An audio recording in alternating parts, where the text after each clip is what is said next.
Welcome sa panibagong episode ng ating Cordillera Adventure Tour Level 4. Sa video na ito, tatahakin natin muli ang kalsada at kabundukan ng Cordillera at Sierra Madre.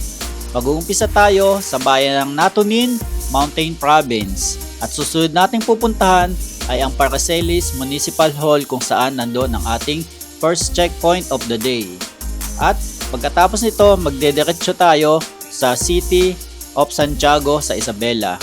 At pagkatapos nun, pupuntahan natin ang DDPO Mines sa Casibo, Nueva Vizcaya. At magtatapos tayo sa bayan ng Bayumbong sa Nueva Vizcaya. Samahan nyo kami ni Sir Troy. Ito ang Cordillera Adventure Tour Level 4 Day 4.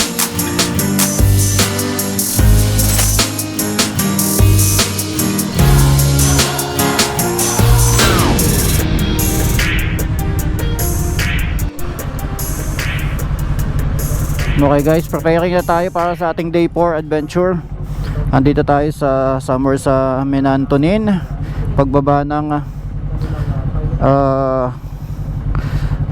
Barlig. So tingnan natin kung hanggang saan tayo makakarating ngayon. Kahapon ay sobrang ulan, ngayon naman ay sumisikat na yung araw. Good sign, kasi tumatagal ang biyahe kapag may ulan. Suot ng rain gear, tapos ang daming stop, kaya medyo tumagal tayo kahapon. At ngayon okay na, prepare na, nakatali na ang mga bag.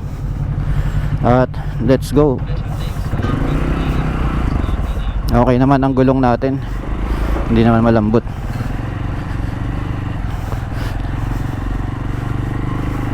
So dito yan guys, JMCY.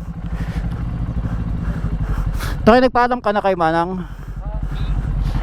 Sige, una ka. So yung nasa likuran ko, diyan kami tumuloy. Ayan, nakikita nyo doon, JYMS. Malinis naman, wala nga lang hot shower, kaya wala tayong ligo ngayon. Okay lang kasi hindi naman tayo pinawisan kahapon dahil maulan yung biyahe natin at saka mafag.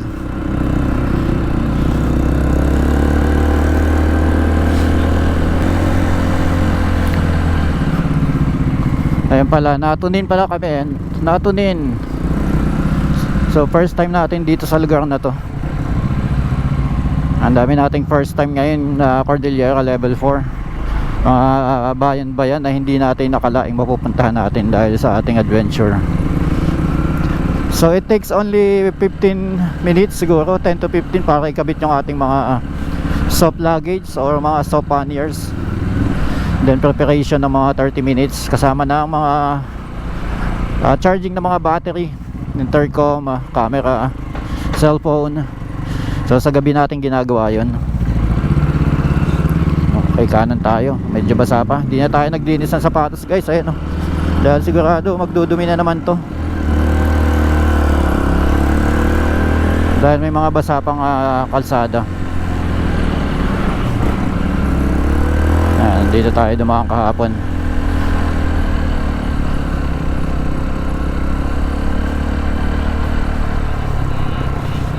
Actually guys, itong part ng lugar na to, Natonin, ay parang para ding Marawi. Malilitang kalsada, may mga konting lubak. Actually sa Marawi malamig din doon kasi mataas daw yan. Actually mataas talaga, elevated yun eh. So yan, ganito.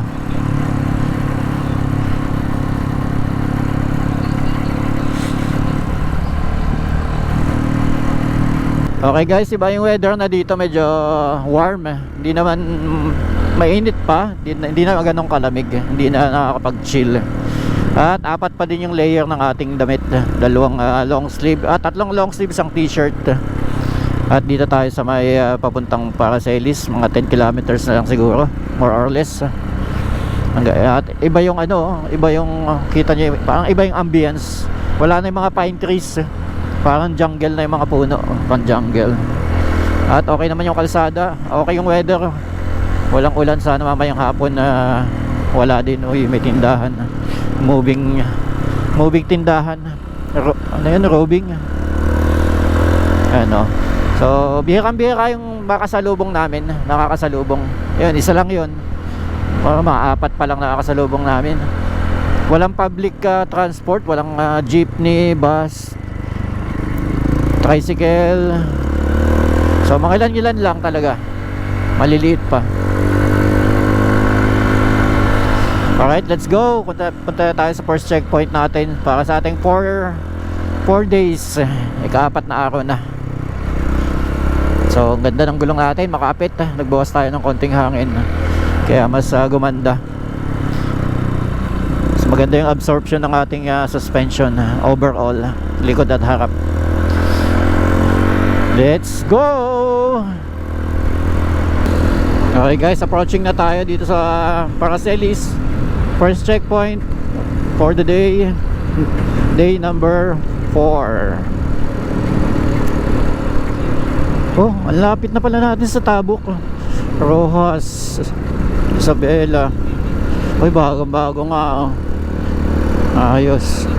Ang mura ng gas Oh, galing na tayo dito. Tanda ko na to, yung may basketballan.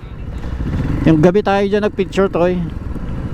Sa police station tayo nagpicture. Tapos dumiretso tayo dun Oh. Pwede, kung makakapasok. Sige. Oo. Okay, I remember kung ano ang itsura ng Paracelis. Ganito pa lang. Pa isa-isa. Okay guys, di na tayo. Bayan ng Paracelis.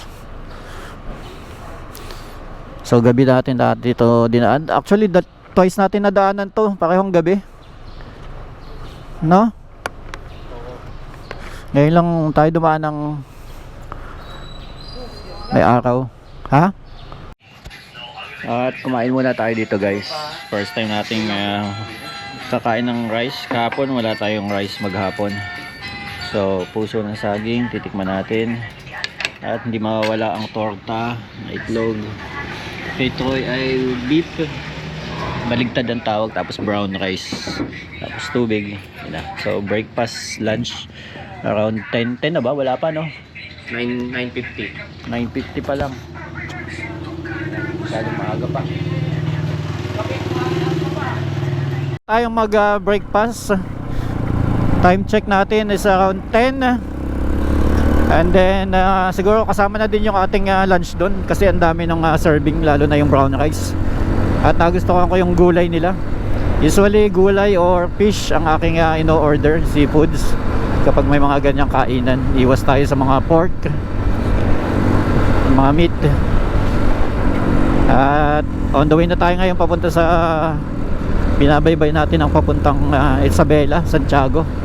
70 kilometers, 71. So mga 2 hours yun, more or less. Pero okay lang, enjoy naman. As long as dry ang kalsada, walang ulan, yung weather maganda. Alright, let's go. Okay, sa kalsada na to puro twisties tayo parang sa Mabitak, Laguna. Ayun pero maganda kalsada dito. Hindi nga siya espaltado, pero maganda yung pagka-concrete niya, hindi malubak Twisties tayo ngayon. Nagamit na naman natin yung gilid ng ating gulong. By the way guys, sulit na sulit sa akin yung road tire na Michelin Pilot Street 2. Kung tama yung ating pagkakasabi ng brand. Makapit siya. Ang ganda pang banking. Ayan si Troy, naka Michelin din, nasa unahan. Naka Anaki Adventure. Troy, meron ng tune yan, Anaki Adventure 2. Yeah.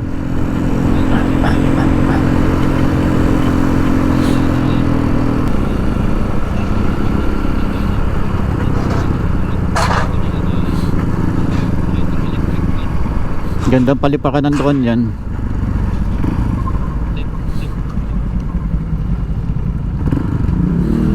May sundalo. Uy, ganda ng kulay na green. Walang laman kita yung ilalim nasa malayo.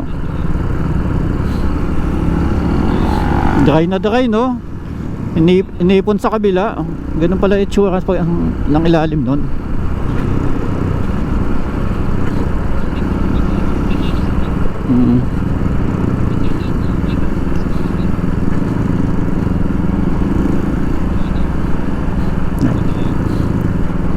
Oh.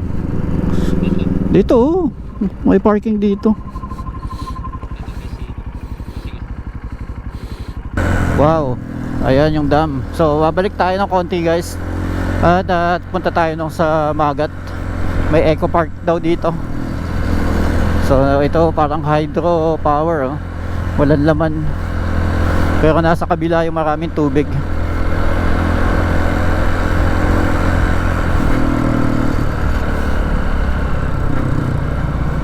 Yan, nandito yung tubig yun, oh. Hindi natin masyadong nakita, pero nakita ko. Okay. Ito guys yung signage, oh. Welcome to Hydroelectric power plant. Magat Dam. Yun. Ganito pala yung itsura nya. Ang laki. First time, Magat Dam. Bawal palipad ng doon. Yes. Kailangan na permit. Magat Dam, guys. Ayan, oh. Yun, oh. Pwede tayong mag-picture na dito. Picture muna tayo sa dito. Ganyan. Oh, dito na. Saan? Sige. Shot ko na lang. 1, 2, 3. Okay. Okay guys, may mga nag-o-offer ng boat ride dyan. May maliit na island doon. And then mayroong fish farm. Bakit may fish farm? Hindi ko alam kung bakit. Hanggang doon. Siguro kung doon ka magpapalipad ng doon, pwede. Pero may jammer daw sila. Or baka tinatakot lang si Troy. So lakad pa tayo ng konting-konti lang dito. Kasi papawisan tayo. Nakakunot na naman lagi yung noon natin. Wala tayong shades.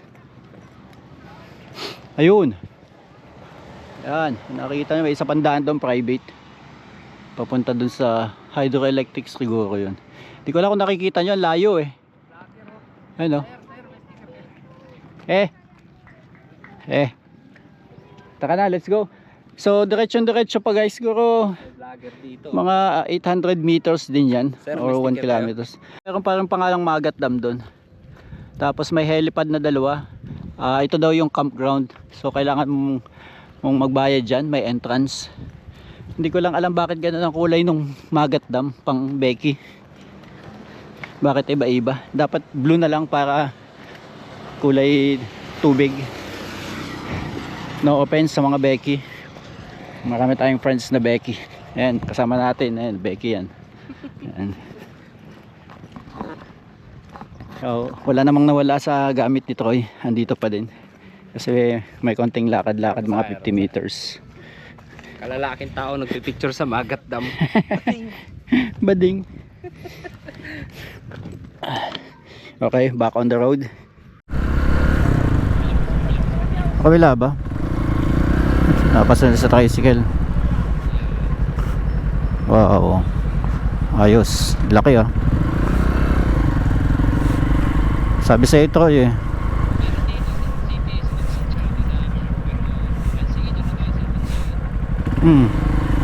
Pwede. Ayun, dyan sa harap pag pwedeng mag-park.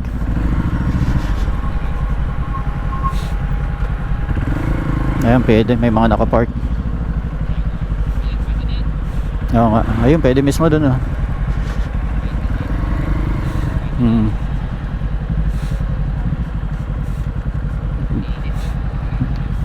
Saan? Bawal yata dyan tumigil. Sige, sabihin mo, pipicture lang.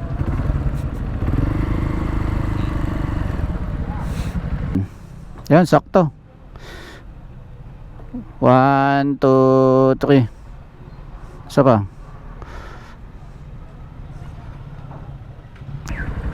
Ayun, pwede na dito. Yeah. Guys, makita nyo naman yung dinadaanan namin. Kung saan tayo pinadaan ito koy. Ayan oh, probinsya. Mga purok-purok dinadaanan namin ngayon. Shortcut daw to, shortcut. Basta may gasolina, okay lang. Parang daw Indonesia. Di pa ako nakakarating doon.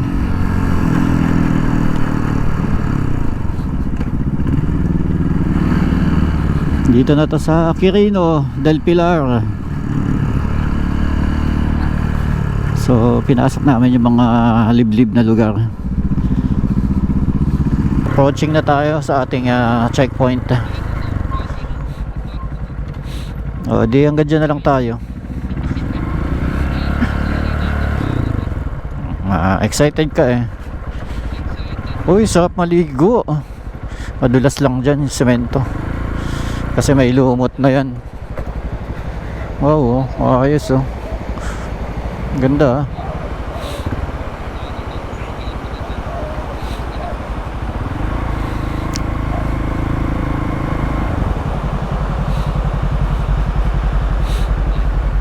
Saan tayo? Kaliwa, kanan? Kaliwa daw. Let's G. Let's do this.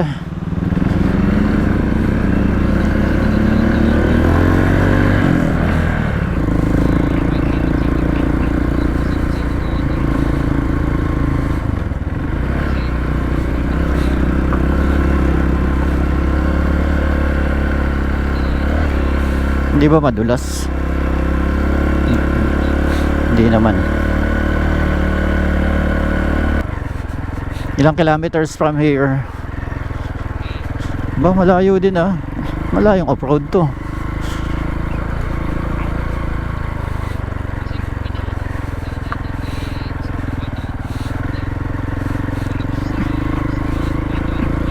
Banda nun. Tama ba ito ang daan natin? Pero may bandaan dito, wala. Dito talaga.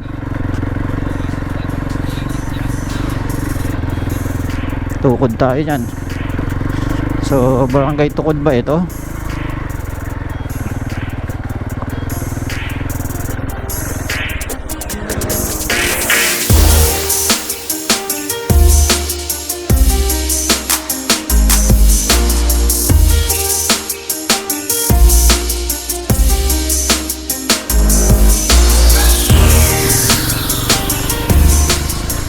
Kaliwa, kanan? Paakyat? Sige, kaya yan. Basta may kalsada. May tindahan dyan, oh. Pwede kang magtanong.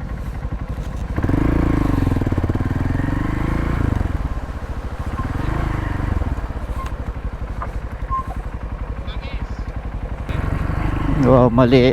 Ganyan ang ginawa sa akin sa sa Mindanao, Surigao. Yeah.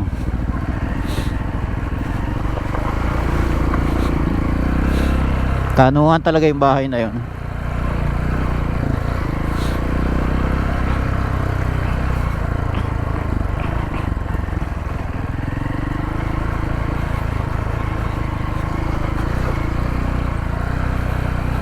Malayo yan pag 3 kilometers na ganyan.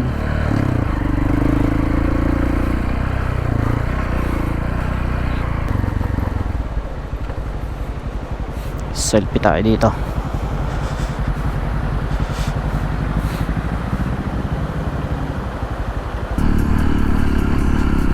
Buti walang ulan. Hindi umulan dito kahapon.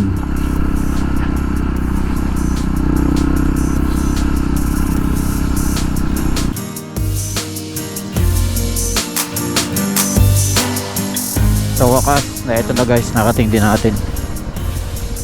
DDP yung mine. Hanap tayo ng parking dito. Pwede na tayo dito.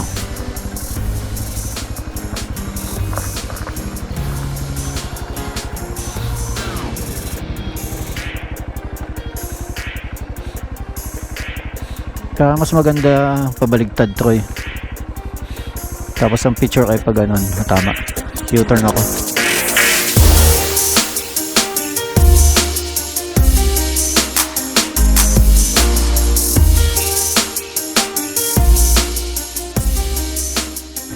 Medyo mahirap yung parking dahil hindi naman pantay, pababa siya.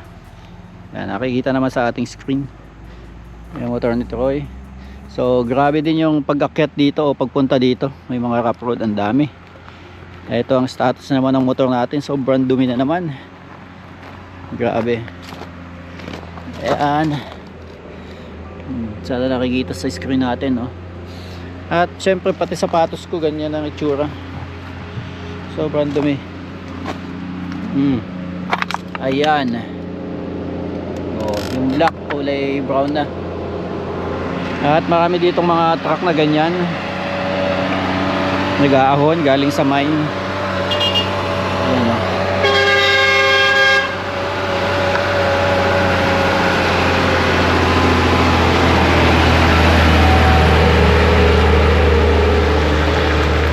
So, nagbigay tayo ng sinyas kasi alanganin na yung pickup doon. Nag-aahon yung truck. Ayan. So, kaya siya kulay gold kasi gold yung minimina dyan. Hindi naman na tayo pupunta pa dyan mismo sa ano kasi bawal na dyan sigurado. Ayan, oh, kulay gold siya. Kakulay ng ating suspension sa unahan. So may malaking butas dyan. Actually dalawa daw yan sabi ni Troy. Nakita niya sa drone. Dami sigurong gold dyan. Ayan, oh. Alright, let's go sa next checkpoint. Okay guys, nandito na tayo. So part ito ng Nueva Vizcaya. Oh, yung bango, may barbecue nga. Bayan ng Kasibu. Hanap tayo ng checkpoint. ADL, di ba?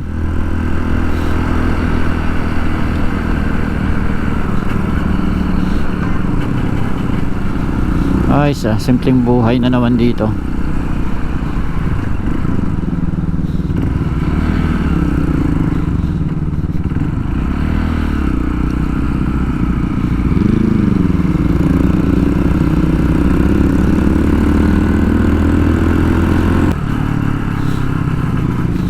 Sakto, wala ng office hour.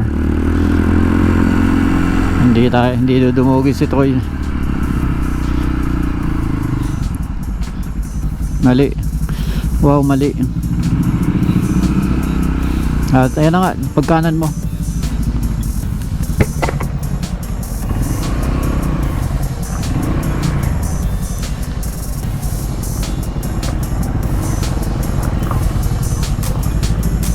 Sakto, labasan na ng mga stuff.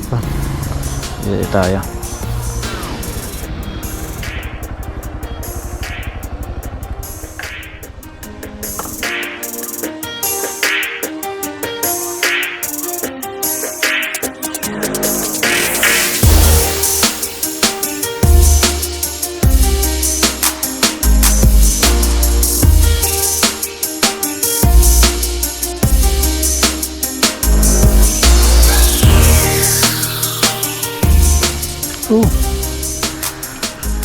Pagod. Ba't na naman tayo ng hapon. Ganda, labig pa rin dito kahit mababa na, no? Simpleng buhay probinsya. Time check natin baka mga 6:30 na. Aha, 6:10. Parang madilim na. So nandito tayo sa Bangbang. Papunta tayo ng kabilang town para makapag dinner na. Jollibee ang target natin ngayon, Chicken Joy. Tapos 2 rice. Lolo. Uy, Bayumbong pala. Welcome to Bayumbong. Yun lang, sabay tigil. Ayos ah. Okay guys, solved sa ating combo meal. May regular yam. Uy, tunaw na yung ano mo, Troy. Ay, ice cream. Kahit ko yung large fries, ayoko na. Iced tea. 2 yan, 4 burgers ito ay ayaw niya ng rice. Tayo nag-rice tsaka 1 piece chicken. So, Bayumbong tayo and hanap na tayo ng hotel.